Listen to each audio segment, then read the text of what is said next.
Welcome to the Fit 15 podcast show, where you'll find health and fitness inspiration, motivation, and information shared in 15-minute episodes. Tune in while getting a move on to make leading and enjoying the benefits of a healthy lifestyle almost too easy. It's the Fit 15. And now your host, Catherine Basu. Welcome to the Fit 15 podcast show. I'm your host, Catherine Basu, and my guest today is Karen Diaz. Karen Diaz is a registered dietitian and intuitive eating coach, helping women escape the dieting cycle and body shame to raise a new generation of confident kids in all sizes. Karen Diaz is also the author of the newly published book, Within: Making Peace with Food and Body Image to Create a Healthy Family and Home. Karen, welcome to the Fit 15. I'm so excited to have you as my guest today. Oh my gosh, thank you so much for having me. I'm honored to be here.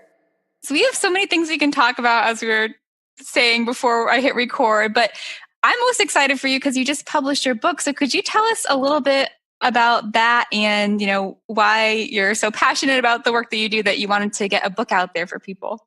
Yeah, so the book is called Within: Making Peace with Food and Body Image to Create a Healthy, Happy Home. And honestly, it's been on my heart for probably 5 to 6 years. Mm-hmm. I was the dietitian running the nutrition department at an eating disorder clinic for almost 8 years. And I worked with all ages, 13 to 70, and I worked a lot with kids who were 13 to 21. Mm-hmm. And we would do outpatient. They weren't, super sick, but they just had the diet mentality and had a lot of things going on. But I would hear it over and over again where the moms would come in and say, "It's too late for me, save her." And so while not everybody who was a parent struggled, there was always some type of yo-yo dieting, weighing themselves all the time, or just not having a healthy relationship with food. But they felt super discouraged. They felt like, I've been struggling with this for so many years, and I don't want the same thing for her, but it's too late for me. And I was working with the kids and sending them home, but they were seeing, whether their mom wasn't eating with them or was still struggling with the scale or saying negative things about themselves. And it broke my heart because I wanted the moms to also know, not just for the kids' sake, but for themselves, that it doesn't matter if you've been struggling with it for 10, 20, or 30 years. It's absolutely possible. And it doesn't have to take that amount of time to feel the freedom that you deserve to feel. I love that that's where you're coming from, Karen, and definitely appreciate your message as someone who works with women who are looking to lose weight and get healthy as a personal trainer, but also as a former classroom teacher. I taught high school, and in the spring, I would always experience my students coming in, and especially the girls, talking about diets that they were on and trying and following that were things that they heard about from their moms. So my heart really broke for them, but also for their moms who were struggling so much. And I wish we'd had this podcast episode airing back then so I could share it with both of those parties, the girls and also with their moms. So I'm glad you're out there doing the work that you're doing. Exactly. Yeah. If they can start to feel happier and feel more free and also feel more confident about ending the legacy. Like it always comes up over and over again. Like the legacy ends with us. Like children are so resilient, whether they're 2, 10, or 16. And so it's never too late to let them see you grow throughout the struggle and come out the other end, no matter how much, even if you see them, talking about diets or getting on the scale because you did, it's not too late. It's never too late. I love that. So one thing that comes up with this conversation is this concept of emotional eating. And, what could you talk to us about that? What's the difference between healthy emotional eating and when we might need to seek some help for that in order to break this legacy? Yeah. And I'm so glad you asked that because, when it comes to emotional eating or even the word binging, like people can feel a lot of shame. They don't want people to see or feel like they're out of control. But at the same time, emotional eating, the goal should not be to eliminate it completely.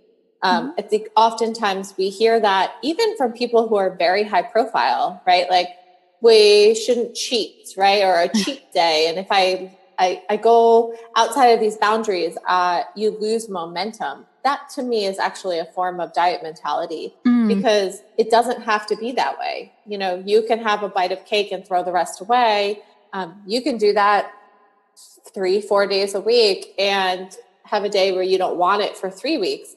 It doesn't have to be this one day for this and build up for that. And emotional eating is healthy. Like we have birthday parties, we celebrate people's birthdays. We, go out for ice cream with our friends to sit down and have a chat over a broken heart. There's nothing wrong with that. That's actually healthy. It's a form of connection. Food is part of our culture, and we shouldn't be shying away from that. When it's perpetual, when it's on a regular basis, when we feel like we can't get out of it, when we start to tell ourselves, this is just how I am, or we start to limit what we eat on other meals or on a daily basis because we know we're going to crave this or be out of control later. And it feels like this cycle that we get sucked into that we can't escape. That's when it's gone beyond healthy emotional eating and turned into something where totally fixable, lots of lessons to be learned, nothing to be ashamed about. We all struggle with something. Thank goodness it's food. Right. It's an easy one to fix. I think don't be upset about that. It's a cool, place to dive into. But yeah, there is such a thing as healthy emotional eating, and the goal should not be to abstain forever. Got it. That feels very freeing just hearing you share that with us. So that's always my goal, is that people, even when they read the book, my goal that I set for myself was always that people would read it and feel a breath of fresh air. They would never feel triggered or upset or judged, that they would actually feel like a sense of ease. hi friends, it's Catherine, and if you're joining us for an out and back walk and only have 15 minutes, that sound was your halfway point reminder. We are 7.5 minutes into the episode, so you'll want to turn around now. All right, back to Karen. Love that. Yeah. And I know one thing that comes up definitely because I run like a program for some of my clients, and often they talk about, well, they don't have the motivation or they don't have willpower this week. So can you talk to us about those concepts and, whether we need to have like this, strong willpower in order to make changes, or what's really going on there? Yeah. And I love that you work on that in your program. And what I always tell people is we're all born with limited willpower. And it's just, are you exhausting it on a system that doesn't work? Because if every day you're waking up and you're deciding not in the present what you want, but based on what happened yesterday and for the rest of your life, right? I know I always start to snack after lunch or eat after whatever. So I'm going to control myself now. And then, life, right? Things come at us. Somebody brings in a cake, or it's always someone's birthday, right? It's always. And if you're like, okay, no, I don't want it. No, I don't want it. No, I don't want it. No, I don't want it. And then finally it's like, oh, forget it. Just have it. Nobody gives themselves credit for all of that time that they've said, no. They only think about the time that they gave in. Right. All that simply was you exhausting your willpower and motivation up until that moment because you had none left. There is a way to harness that so that you're not using it all day long. And that is, to me, through satisfaction, not deprivation, feeling really clear on your values, your core values, what you stand for, so that I don't believe in waging war on diets. I believe in building yourself and your foundation and your core values up so strong that you're like, cool that you're doing that diet. Like, great for you. Like, I wish you well. It's not for me, and you're fine. It doesn't affect you. You're not trying to fight it. You're not trying to protect yourself all the time. You can go on any vacation, eat at any restaurant or do whatever. And you can watch someone eat a piece of cake and it's like, that's just not my jam right now. But there will be a time when it is, and I'm going to eat it and enjoy it. To me, that's life. Like that is stress-free, a happy, motivated, life. If that motivates you more, that fuels motivation, that fuels all of that stuff. But when we try to harness, and what I don't like is when I hear people say, well, if you have to start, if you get off of what you're doing, the exercise, the eating clean, I don't like the word clean. When you get off of all of that for one time, if you do it twice, you're going to lose momentum. Or if you eat a certain way for breakfast, then you're more apt to continue all day long. No, that's only because you're built on a system that doesn't work. If you actually rework that system, like I can have French toast or pancakes or an omelet for breakfast and it doesn't ruin my whole day. I can get back on track, eating things that feel good. Like I can eat soul foods and I can eat energy healing foods, and I don't think twice about it. So why wouldn't everyone strive for that instead of this exhausting idea that you have to build up momentum in order to, and you can't get off of it because you'll lose it. Right. Yeah. And all the other rules that could go along with some of the dieting culture, right? All that is so exhausting. Yes. Oh. So love those tips. I know you're in your book, you're trying to help us, learn how to raise confident kids and have some of these conversations with them. Could you share just some, I'm sure there's way too much to really share on our brief podcast episode, but any like quick things or just some major themes that come across in the book? Yeah, I think so. The book is broken up into two parts. The first part is within yourself, what we have been talking about, making sure you're happy with every place that you stand as a parent. And then the next place is beyond yourself, right? And that's with the kids and opening up those conversations. I think the two main things that stand out for me that I would mention right now is one, after you've done the work within, developing a set of core values and beliefs for your family so that as issues come up, you have something to go back to and visit and know, and you don't have to spend your energy wondering how to handle it emotionally. So in the book, I share my manifesto for my family, but we don't have food be a reward.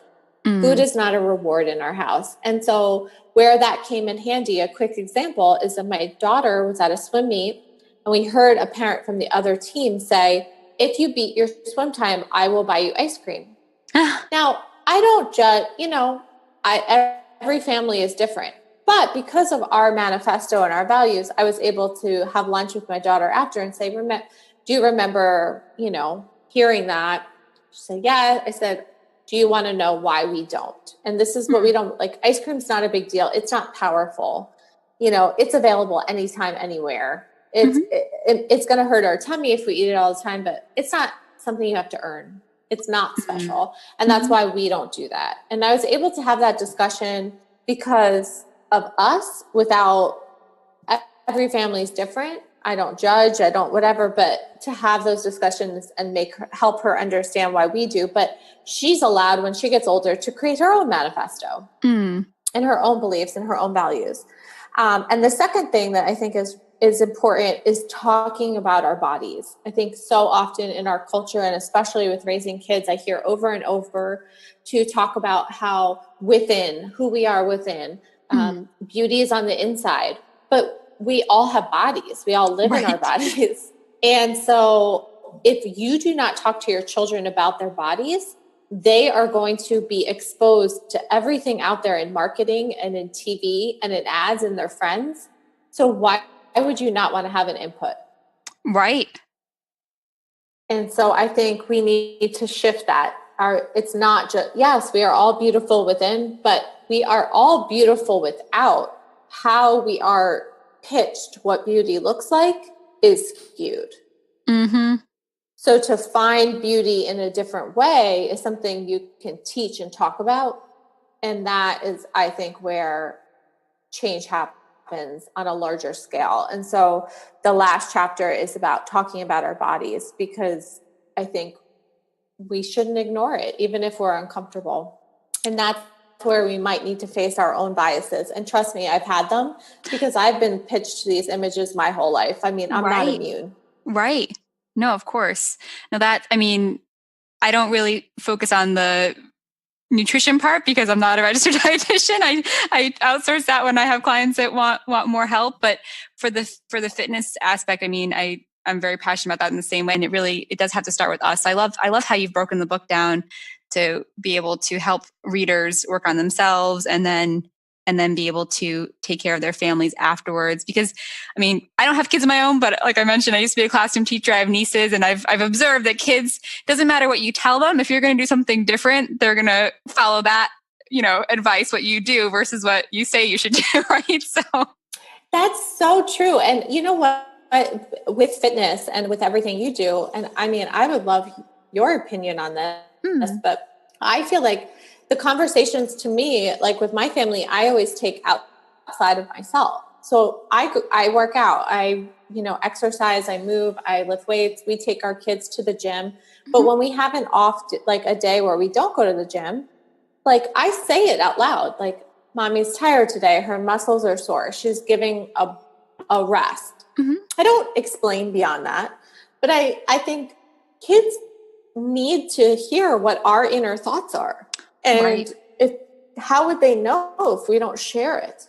Right. And so I always think, well, instead of hiding thoughts, like I just say it out loud and share it. And we don't have to have a big discussion about it, but I want them to know why I'm not going to the gym today or why I'm not working out. And just as a fact, not as an explanation or a justification, right? Right. Yeah. No, I think that's really powerful. And I'm glad that you do that and get the kids involved too, and take them to the gym with you and get to see what you're doing, and all that is really, really good. Awesome. Yeah. So I think parents just be confident. Be confident in yourself, but if you're not confident in those conversations with your kids, what the best advice that I can give is to not respond, to just ask. I remember my daughter was sitting on the couch and she saw a picture of her when she was a baby, and she has dark circles under her eyes. And she said, so I guess I'm always going to have dark circles under my eyes like that, because she saw a picture of herself as a baby. And my initial reaction, because I was always self-conscious about it, was, oh my gosh, she doesn't feel good about herself. She thinks that's not okay. And then in my head, I realized, no, Karen, this is your time to implement what you teach. So I said, well, how do you feel about that? And her response was, I love that every time I look in the mirror, I see that I have the eyes of my abuelita and my mima. Aww.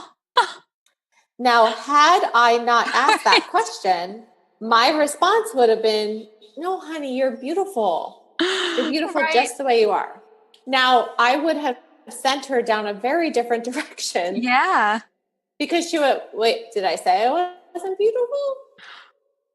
Right. No, I'm so glad you shared that example, because I know for me, having my nieces and just other work that I've done, just really being aware of, there's that knee-jerk reaction of what you want to say when they make any observation, like you just shared, to be kind of what society has taught us to say. And it's not always very, very good. Right. So I think I really like that strategy of asking. Yeah. It disconnects them from what they're really thinking. And we don't even realize it because we're being fed that. Right. And so if everybody was just taught to let people intuitively answer. Now, if I had said, well, how do you feel about that? And she said, I think it's ugly. Okay. Now we can have a different discussion. Right. Yeah, no, for sure. Well, I'm excited. I got your book, but I just downloaded it. And so I have to start actually reading it, but I'm really excited to get to read it. And it sounds like there's a lot of great strategies that I'll be able to use, for myself to help me interact better with my clients and, my nieces and all that. And we're going to try to get this episode out quickly so people can take advantage of something special you have going on. So do you want to share a little bit more about the book and what's going on this week? Yeah. So, I'll get you the link. It's on Amazon. It's called Within. And right now we have an e-reader deal. So it's only 99 cents until Friday, the 26th. And you can download it for 99 cents and get started. And I think it's a simple read, and it's something that you can just come back to and reference throughout your life, whether you've struggled with food or you just have work with young kids and you just want to make sure that you're opening your mind to the possibilities of how you can tweak your language. Awesome. Well, thanks so much for hanging out with us on the podcast today, Karen. And I know I'll share the link to the book in the show notes, but also you probably have other ways that we can get in touch with you. So I'll share all this too, but anything, special, best way for people to follow you and stay in touch? I think you can just find me on thefreelife.com, and that way you can figure out what's the best way that you like to consume information, if, podcast, or if you want to grab the freebie. But I think the book is a great place to start for everybody, especially if they're doing the fitness work with you. It's a nice little just add on for the mindset to get them to where they want to go faster. Yeah. Awesome. Well, thank you again for taking the time to come on the podcast in the middle of your book launch here. Oh my gosh, you're amazing. Thank you so much. I really appreciate it. Thanks for listening to the Fit 15. For show notes and more, visit fitarmadillo.com/podcast. See you next time. Hi friends, it's Catherine, and I hope you enjoyed this episode of the Fit 15. If you did, be sure to head on over to iTunes and or Stitcher to leave us a rating and review to make my day. You can also go to iTunes and Stitcher or wherever you listen to podcasts and learn more about intuitive eating. If you have some more time today and want to enjoy some extra episodes, I recommend checking out the first 2 episodes of this season with Sarah Pruitt-Soulful, another awesome registered dietitian. In her episodes, Sarah helped explain the 10 principles of intuitive eating. So if you want to learn more about that, head on over and check those out. As always, thank you so much for listening to the show. I hope you have a wonderful rest of your day. And don't forget to go grab Karen's book. It is on sale for 99 cents. The day this episode is scheduled to go live. So Thursday, October 25th, 2018, and Friday, October 26th, 2018. But hit those show notes so you don't forget to download it as soon as you are listening. I hope you enjoy, and if you have any questions, maybe we can get Karen back. So keep me posted. Bye.